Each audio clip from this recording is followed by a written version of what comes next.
नमस्कार, शर्मन भारत में आपका स्वागत है। मैं किरण सैनी आज फिर आपके साथ एक नए विषय को लेकर। आज हम बात करेंगे हमारे देश की महिलाओं को, बेटियों को हम किस प्रकार सशक्त बना सकते हैं, आत्मनिर्भर बना सकते हैं। इसी का एक उदाहरण हमारे बीच में है हमारे बहुजन समाज की बेटी ज्योति, जिसको आज आपसे मिलाया जाएगा। हाँ जी, क्या नाम है? नमस्कार। आज शर्मन भारत टीवी में आपका इंटरव्यू कर रहे हैं और आप में जो टैलेंट है, हम ये चाहते हैं कि आपसे जो इस देश की जहाँ जहाँ ये टीवी देखा जाएगा तो वो बच्चे आपसे कुछ बचना है ना, तो इस बात पे तैयार है? अच्छा, तो आप कितने तक पढ़े हैं? अच्छा, और आप सिलाई भी कर लेते हैं? सिलाई कितने दिन से कर लेते हैं? 10 साल से। कैसे कैसे कपड़े सीते थे आप? काफ़ी तरीकों के कपड़े आजकल तो वैसे ज़्यादा फैशनेबल और ये स्टिचिंग की ड्राई मिलते हैं, ऐसे कपड़े तैयार करते हैं हम। वन पीस ड्रेस आजकल palazzo salwar, one piece dress, two piece dress ऐसे। अच्छा, ये सब कर लेते हैं आप? जो अब उसमें मिलता है ब्रांडेड स्टोर में, जो स्टोर में मिलते हैं वो चीज़ें हम खुद घर पे तैयार करते हैं। अच्छा, ये आपने कहाँ से सीखा था? मैंने भी अपने पापा से। अच्छा, आपके पापा भी सिलाई का काम करते हैं? टेलर के काम करते हैं जी, वो काफ़ी सालों से करते हैं, 20-25 साल हो गए। अच्छा उनसे ही हम सीखे। अच्छा, परंपरागत अपने पिताजी से काम आपने सीखा? हाँ जी, हमारे गुरु पिताजी हैं। अच्छा, इसके अलावा कोई आपने इसमें IT का कोई सर्टिफिकेट या कहीं इसके बारे में कुछ पढ़ा? नहीं, अभी तक तो नहीं, लेकिन ट्राई कर रहे हैं। अच्छा, पहले अगर आपको ऐसा मौका मिला तो इसमें आगे अपनी योग्यता को बढ़ाने, स्किल डेवलपमेंट करने का, तो आप कहीं IT वगैरह में एडमिशन लेने का करें? अच्छा अच्छा, तो क्या इसमें एक अगर कोई टेलर का काम आप करती हैं या आजकल जो मॉडर्न इसका जो अलग अलग दुकान है, तो आप लेडीज और जेंट्स दोनों सीखते हैं क्या? जी, जेंट्स सिलते तो हैं, लेकिन अभी और थोड़ा और आगे भी सीखने की कोशिश कर रहे हैं कि अच्छी तरह एक्सपर्ट हो जाए हर एक सिलाई में, हर एक चीज़ सीखने की कोशिश कर रहे हैं। लेडीज़ तो मैक्सिमम पूरा हो जाता है, लेकिन जेंट्स है वो आगे भी सीखने की कोशिश कर रहे हैं। अच्छा, जो लेडीज सूट आप सीखते हैं उसके कम से कम कितने पैसे लेते हैं? जी, कम से कम तो 300 सिंपल सूट। सिंपल सूट, और वो जो इनर लगा के जैसे ऐसा ज़्यादा? हाँ जी, जैसे मतलब कि जैसा कोई डिज़ाइन होगा, जैसा वो कपड़ा होगा, उसी के हिसाब से स्टिचिंग दी जाती है। अच्छा, जैसे वो डिजाइन वाला कपड़ा या जैसे होगा, जैसे उसके उसको सिलने में कितना टाइम लगता है? मैक्सिमम पूरा दिन निकल जाता है। एक पूरे दिन में एक अभी पीस? एक ड्रेस तैयार करने में एक दिन पूरा निकल जाता है। और जो सिंपल सूट सिलने में वो एक दिन में कितनी छुट्टी होती है? जी, सिंपल सूट का तो कोई आइडिया नहीं है, कभी कभी 4-4 सूट भी सिल लेते हैं, कभी 2 सूट सिल लेते हैं। अच्छा, हाँ जी। तो इस हिसाब से अगर कम से कम 3 सूट भी सिल लो तो मतलब 900 हज़ार 900 रुपये रोज़ बना सकते हो? हाँ जी। 1000 रुपये। तो कोरोना के टाइम में जो लोगों के पास में रोज़गार नहीं है, काम नहीं है, तो आपके पास तो ये अच्छा हुनर है, अच्छा काम है। हाँ जी। तो कोरोना के समय में ऐसा कोई कमी आई है इस काम धंधे में आपके लिए? कमी तो आई है जी, देखो अगर कोई कहीं जाएगा नहीं तो कपड़े भी सिलवाएगा, घर पे बैठे तो कपड़े सिलवाने से रहे, इसलिए थोड़ी तो दिक्कतें आई हैं, हर किसी को आई हैं, चाहे वो कोई घर पे काम करने वाला हो, चाहे वो गवर्नमेंट। सभी को आई है। तो अब आपकी जैसी लड़कियाँ आपकी होती हैं, उनके लिए आप क्या संदेश देना चाहेंगे कि ये सिलाई का काम जो है या बुटीक, जैसे आजकल मॉडर्न भाषा में इसको शहर में जो अपना दुकान चलाते हैं बुटीक होते हैं, तो क्या आप बुटीक ऐसा कुछ चलाना चाहेंगे? हाँ जी, ज़रूर चलाना चाहूँगी। और मैं तो अपने सभी बेटियों को यही कहूँगी कि आप अपने पैरों में स्टैंड हो, किसी की तरफ देखने की ज़रूरत ही नहीं है, खुद करो, अपना स्टैंड ऐसा बनाओ कि लोग आपके पीछे भागे, आपके साथ। बहुत बढ़िया। तो जैसे इसके अलावा कोई एजुकेशन के बारे में, शिक्षा के बारे में, कि लड़कियाँ मैट्रिक तक ही पढ़े या घर बार का इतना काम कर लो, उतना पढ़े, ज़्यादा पढ़ना चाहिए? जी, पढ़ना चाहिए, अपने साथ है कि आदमियों के कंधे के साथ कंधा मिला के चलना चाहिए, लेडीज़ को पढ़ना चाहिए, लिखना चाहिए। ये नहीं है कि घर का काम ही करना चाहिए, सभी काम में पॉपुलर होना चाहिए। तो क्या पढ़ाई की कोई उम्र होती है क्या? कोई एक जैसे लड़कियों के लिए खास करके कि 23 होगी, 25 साल की होगी, शादी कर दी, उसके बाद उसको पढ़ाई बंद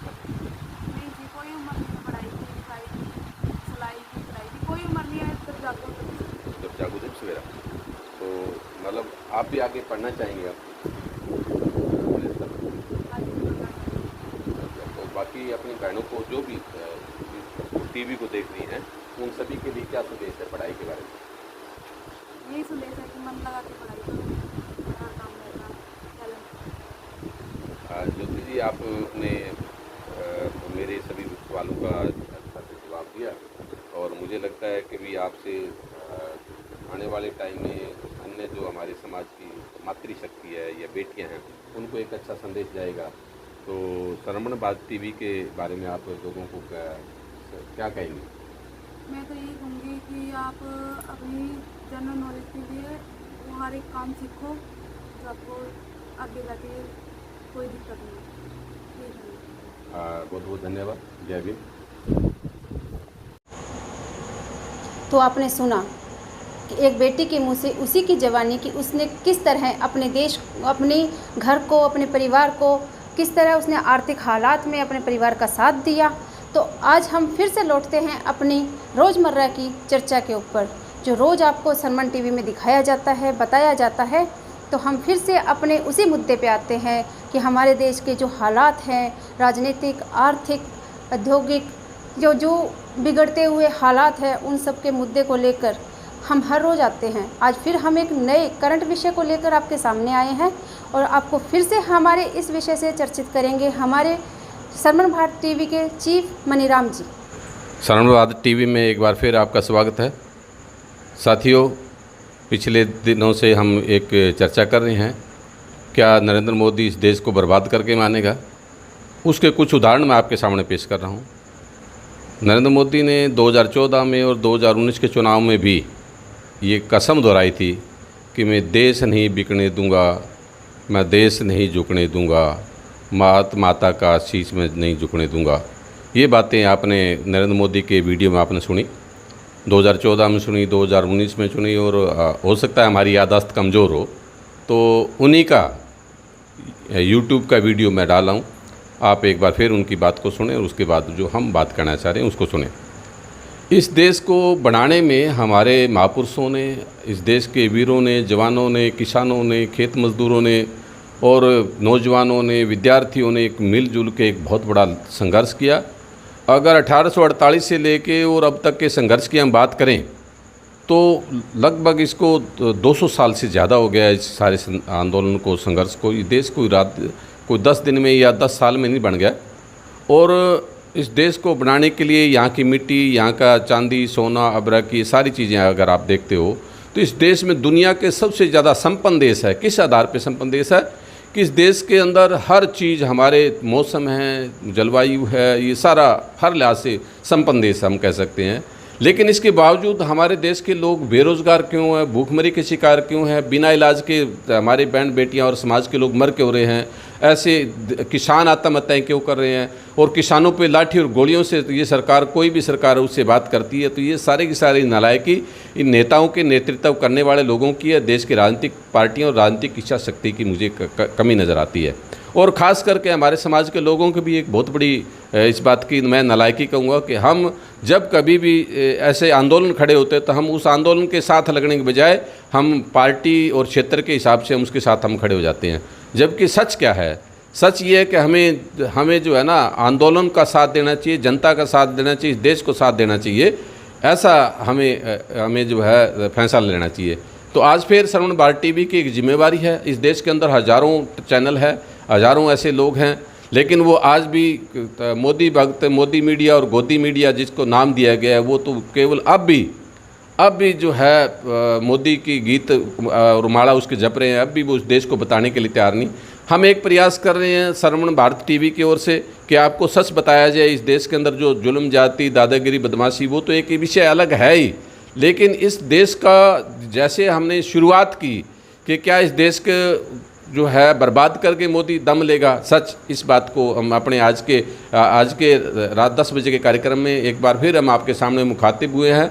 और आरटीआई से जो सूचना मिली है वो ऐसी 27 जुलाई को हमारी देश की वित्त मंत्री माननीय निर्मला जी ने एक बात कही कि नहीं, 23 कंपनियां ऐसी है जो हम बेचने जा रहे हैं या जिनको निर्मला सीतारमण तो उन्होंने ये कहा कि 23 कंपनियाँ ऐसी हैं जिनको हम बेचने जा रहे हैं। लेकिन RTI से जो खुलासा हुआ तो 26 कंपनियों का खुलासा हुआ, और वो 26 कंपनियाँ तो देखो ये झूठ भी बोलते हैं और ऑन एयर झूठ बोलते हैं, दुनिया के सामने झूठ बोलते हैं। और झूठ बोलने का दुनिया के अगर सबसे ज़्यादा आने वाले टाइम में जब भी कोई रिकॉर्ड चेक किया जाएगा तो भारत के प्रधानमंत्री का नंबर 1 होगा झूठ बोलने में।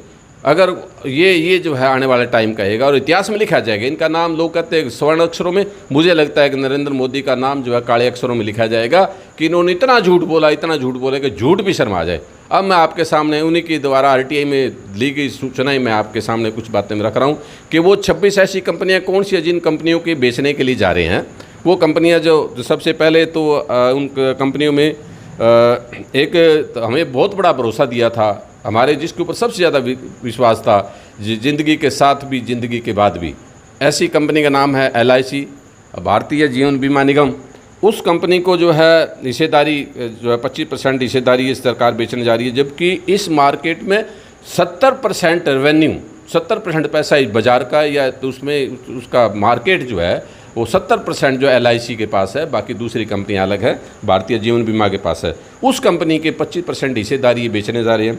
उसके बाद अलग एक लेटर इनका आया डिपार्टमेंट फाइनेंशियल इनका तो वित्त मंत्रालय का कि, और उसका तो मैं लेटर भी इसमें बताऊंगा। एक PM केयर फंड का जो है बहुत बड़ा अमाउंट, बहुत बड़ा पैसा जो RTI के दायरे में भी ये नहीं लेके आना चाहते। CAG की रिपोर्ट भी उस पर नहीं आएगी। पैसा कितना आया, कितना खर्च हुआ, लोग कैसे मर रहे हैं, ये आपने देखा। आज 94,000 से ज़्यादा का आंकड़ा कोरोना का है, और कोरोना के इलाज के लिए वो पैसा जो है देश की जनता के स्वास्थ्य के लिए खर्च करना या उनके लिए उनके दवाइयाँ और दूसरे व्यवस्था के लिए, तो वो सारी चीज़ें तो आप देख ही रहे हैं। मैं उसके ऊपर नहीं जाना चाहूँगा, केवल आज मैं इसी बात के लिए जाना चाहूँगा कि जो कंपनी 1956, अब बाकी कंपनियां जितनी हैं वो कंपनी एक्ट में है, लेकिन LIC के लिए 1956 में एक एक्ट बनाया अलग से, और वो उस एक्ट को, क्योंकि उस एक्ट में संशोधन के बिना ये बेच नहीं सकते थे, तो इस सरकार ने वो पूरा प्रबंध कर लिया। और उसमें इस सेशन में उस पर एक संशोधन अमेंडमेंट लेके आ रहे हैं उस एक्ट में, 1956 के एक्ट में, और LIC की 25% हिस्सेदारी और एक IPO उस पर लेके आ रहे हैं उसको बेचने के लिए। ये एक जो आपके लिए सूचना है। उसके बाद जो कंपनियां जिनका जो बेचने जा रहे हैं, अब वो कंपनियों के नाम मैं आपको बता दूं। PDIL है, project and India development India limited. Pawan Hans है, जो पवन हंस जो हवाई जहाज और आपका जो सरकार बनाती थी, और पवन हंस हेलीकॉप्टर जो बनाती थी वो कंपनी। B&R कंपनी लिमिटेड वो भी है। एयर इंडिया और EPIL है। CEL है, सेंट्रल इलेक्ट्रॉनिक्स लिमिटेड है। और cement corporation CCI, cement corporation of India, उसको भी ये बेचने जा रही हैं। India medical and pharmaceutical limited, जो सस्ती दवाइयाँ, जो जीवन के लिए उपयोगी दवाइयाँ थी, ये कंपनियाँ जो प्राइवेट कंपनियाँ हैं वो जो दवाइयों को किस ऊंचे रेट में बेचती है, तो ऐसी जो दवाइयाँ जो इस देश के अंदर कैंसर के मरीजों के लिए, TB के मरीजों के लिए, दूसरे मरीजों के लिए जो दवाइयाँ गवर्नमेंट सेक्टर में, पब्लिक सेक्टर में जो बनती थी, उस कंपनी को भी ये बेचने जा रहे हैं। उसके बाद आप देखना कि ये सारी कंपनियाँ बिक जाएगी तो हमारे दवाइयों का रेट क्या होगा। और इस स्लेम्स, उसके बाद हमारे स्टील प्लांट जो है, स्लेम्स स्टील प्लांट है जो इंडिया लिमिटेड है, और एक दुर्गापुर में स्टील प्लांट है वो, और एक भद्रावती स्टील प्लांट है उसको भी। ये चारों पांचों स्टील प्लांट जो है इन्होंने बेचने की तैयारी कर ली है। फेरो स्क्रैप निगम लिमिटेड है, उसको बेचने की तैयारी कर ली है। स्टील प्लांट एक और है NDMCL, उसको MDMC स्टील प्लांट को भी बेचने की तैयारी कर ली है। भारत अर्थ मूवर जो एक बहुत बड़ी कंपनी है, जिसके अंदर बड़ा ये सारी कंपनियां जिनके अंदर बहुत बड़ा मार्केट रेट के हिसाब से अरबों खरबों रुपए की कंपनियां हैं, और उनको ये बेचने के लिए तैयारी कर रखे थे, बेच रहे हैं। तो भारत अर्थ मूवर एक बहुत बड़ी, इंडिया में सबसे बड़ी मार्केट पर कब्जा, उसको बेच रहे हैं। HSL जो है लिग्नार, वो उसको बेचने की तैयारी कर ली है, उसको बेचने जा रहे हैं। भारत पेट्रोलियम BPCL, जो इनका बजट का एक बहुत बड़ा हिस्सा, सरकार जब भी मुसीबत में होती है तो LIC और भारत पेट्रोलियम, ये शिपिंग कॉरपोरेशन ऑफ इंडिया, ये इन्होंने बहुत साथ दिया है देश के जनता का और समाज का। तो वो भारत पेट्रोलियम का भी ये प्राइवेट करने जा रही है। शिपिंग कॉरपोरेशन ऑफ इंडिया, जो शिपिंग कॉरपोरेशन ऑफ इंडिया, उसको भी ये बेचने के लिए तैयारी कर रहे हैं। कंटेनर कॉरपोरेशन ऑफ इंडिया, जो आपने देखा कार्गो के कंटेनर है जो ट्रकों पे, दूसरी जगह पे, रेलवे में जितने वे, वो का जो है ना शिपिंग कॉरपोरेशन ऑफ इंडिया और कंटेनर कॉरपोरेशन ऑफ इंडिया, उसको भी बेचने के लिए ये चले। एक नीलांचल इस्पात निगम लिमिटेड, वो भी जो है मोदी सरकार बेचने जा रही है। तो हिंदुस्तान पेट्रोलियम, एक HPCL है, हिंदुस्तान पेट्रोलियम कॉरपोरेशन को भी बेच देंगे, उसको भी बेचने जा रहे हैं। Bharat pump and corporation limited जो है उसको भी बेच देंगे। और स्कूटर इंडिया लिमिटेड, एक वो भी इन्होंने छोड़ा, वो भी बेच रहे हैं। Hindustan news print India limited, उसको भी बेचने जा रहे हैं। और कर्नाटका एंटीबायोटिक फार्मास्यूटिकल लिमिटेड, जिसके अंदर बहुत महत्वपूर्ण जीवन रक्षक दवाइयाँ जो बनती है, उसको भी बेचने जा रहे हैं। Bengal chemical and pharmaceutical limited, Bengal, वो एक बहुत पुरानी कंपनी है। ये भी जो दवाइयाँ बनाने वाली कंपनी है, मेडिसिन बनाने वाली कंपनी है, वो भी इसको बेचने, धीरे धीरे को याद आ रही है, वो भी बेच रहे हैं। हिंदुस्तान एंटीबायोटिक लिमिटेड, जो आपके जो है बंदर कुत्ते के काटने से जो एंटी रेबीज जो आपको मिलती थी, डोज मिलती थी, वो ये कंपनी बनाती थी, तो उसको ये बेचने का काम इन्होंने करने जा रही है। इंडियन टूरिज्म और ITDC, जो दुनिया के सभी देशों के साथ मुकाबला करते हुए, ITDC जो इंडियन टूरिज्म कॉरपोरेशन के जो होटल है, हयात है, अशोका है, कितने पूरे इंडिया के अंदर तो है, दूसरे देशों के अंदर भी है, उसको भी ये बेचने जा रहे हैं। और हिंदुस्तान फेरो कार्बन लिमिटेड, ये ऐसी 26 कंपनियां हैं जो माननीय से निर्मला जी ने ये कहा कि हम 23 कंपनी को बेच रहे हैं। तो झूठ बोलने में तो ये उस्ताद हैं एक दूसरे के प्रति, मोदी जी और मोदी की शिष्या जी, हालांकि वो पढ़ी लिखी है, JNU की स्टूडेंट है, सारी बातें हैं, लेकिन अगर कोई अच्छी योग्यता हो, अच्छी शक्ल सूरत हो, तो क्या उस पर हम भरोसा ज़्यादा करें? क्योंकि जो इस देश का ना हुआ वो किसी का नहीं हो सकता। और यहाँ तक कि उनके पति ने पिछले साल कह दिया, और वो लगातार कह रहा है कि इससे ज़्यादा झूठ मत बोलो, इससे ज़्यादा कोई आपका जो कोई भी GDP के विषय में, दूसरे विषय में, उसके पति ने, मैडम के पति ने भी उनका जो है घर में भी इस बात के लिए क्लेश किया। ये TV में न्यूज़ जैसे आ रही है कि उन्होंने कहा नहीं, आपका जो तरीका ठीक नहीं है, सरकार का तरीका ठीक नहीं है। तो ये सब बातें जो है आज के इस विषय पे हम रखना चाहते थे। तो आपने कल फिर एक और विषय पे हम चर्चा करेंगे। तो मेरी बात को आप इसका तसल्ली आपको पता ही है, इस देश के ऊपर जैसे ऐसे हालात है, तो मुझे लगता है कि एक ऐसा बच्चा जो अपने घर के सारे ज़मीन जायदाद, दरवाजे, जोड़ी, खिड़कियां सब बेच बूझ के लास्ट में कहे जी मैं तो इसकी ज़मीन को भी बेच दूंगा, ईंटें भी बेच दूंगा, वो हालत मोदी जी ने कर लिया। मेरे ख्याल में इन सब को बेचने के बाद ऐसा कुछ लगा नहीं, मुझे तो दिखता नहीं कि कोई ऐसा बचा हो, कोई पब्लिक सेक्टर की कंपनी या कोई सामान जो ये बेचने के लिए। बाकी रेलवे पहले इसने बेच दिया है, आपकी हवाई जहाज़ के लिए एयरपोर्ट इन्होंने पहले बेच दिए हैं, रेलवे स्टेशन इन्होंने पहले बेच दिए हैं, सड़कें पहले बेच दी हैं, तो सारा कुछ इन्होंने पहले कर दिया। तो आप देख सकते हो देश में कहाँ लेके जा रहा है, आप अच्छी तरह से इस बात को समझ पा रहे हो, देख पा रहे हो। तो आज की रात को आज केवल इतना ही, मिलते हैं कल। जय भीम, जय भारत। मैं देश नहीं मिटने दूंगा, मैं देश नहीं झुकने दूंगा। तो सुना आपने मोदी जी को, और उसके बाद सुना हमारे चीफ मनीराम जी को। तो क्या छोड़ा है मोदी जी ने? चलो इसके बाद हम फिर से मिलेंगे ठीक रात 10 बजे रोज़ की तरह। तब तक के लिए अलविदा, नमस्ते, सत श्री अकाल। और हमारे TV चैनल को सब्सक्राइब, लाइक ज़रूर करें। प्लीज़ सब्सक्राइब ज़रूर करें।